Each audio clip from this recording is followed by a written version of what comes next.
Harrow's, situated at the northernmost point of the trail, savored its distance from the meat of the rabid road.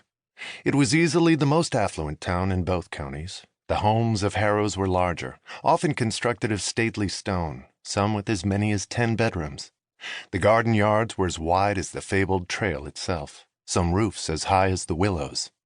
Even better, Harrow's enjoyed more sunlight than the other towns, as the shadows cast by the arching of those willows concluded where the wheat fields began, just south of the border.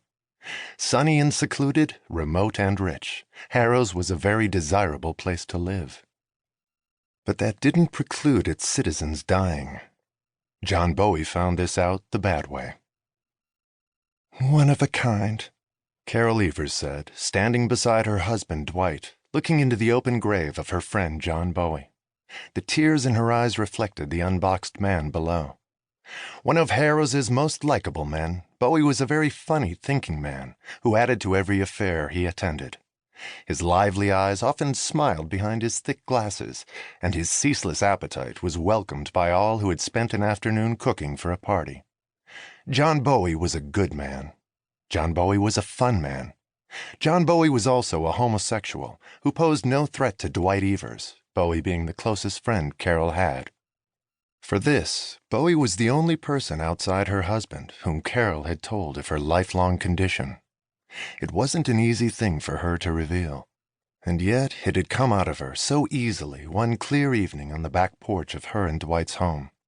John had been discussing books and magic tricks, two of his most profound interests, when Carol suddenly rose from the bench and told him, "I've died before, John. Many times." Though famous for a healthy sense of humor, John wasn't one to take such a statement lightly, and Carol's green eyes often betrayed when she was serious. "Tell me," he'd said, his boots resting upon a wooden stool, his body hunched in a wicker chair. It was Carol's favorite posture, he assumed. Perhaps that was what loosened her lips.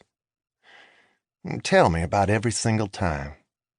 And Carol did tell John Bowie about every time she had died, every time she could remember. The doctors, she said, had no name for her condition, but she'd come up with one of her own many years ago. "Howltown," she'd said. "That's what I started calling it around age 8.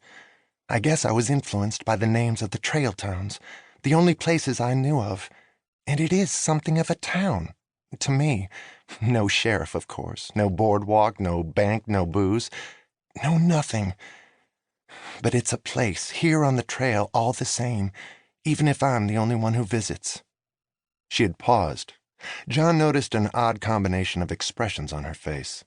Carol was both recalling her youth when she named her coma and despairing that it still existed. "To someone outside the coma," she continued, "I appear dead.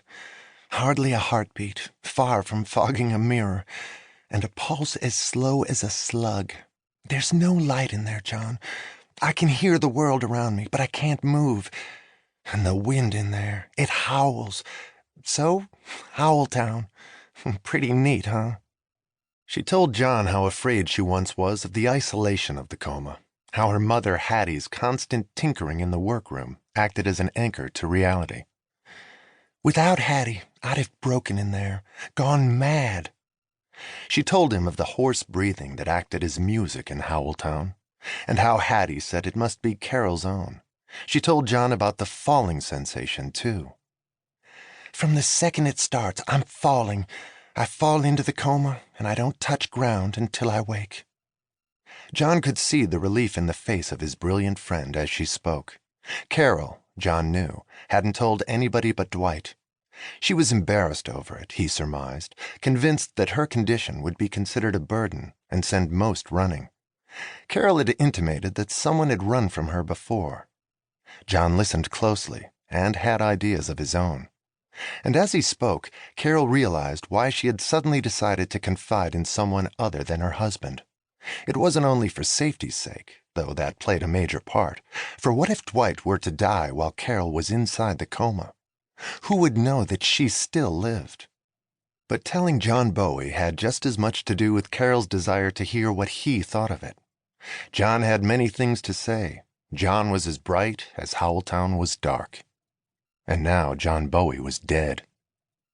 Lying barefoot in a gray suit on the bumpy dirt 6 feet beneath Carol's yellow shoes, John had been taken by the illness, knew his death was afoot, and had asked for no box. Carol herself had seen to it that her naturalist friend, Harrow's resident pantheist, would decay the way he wanted to.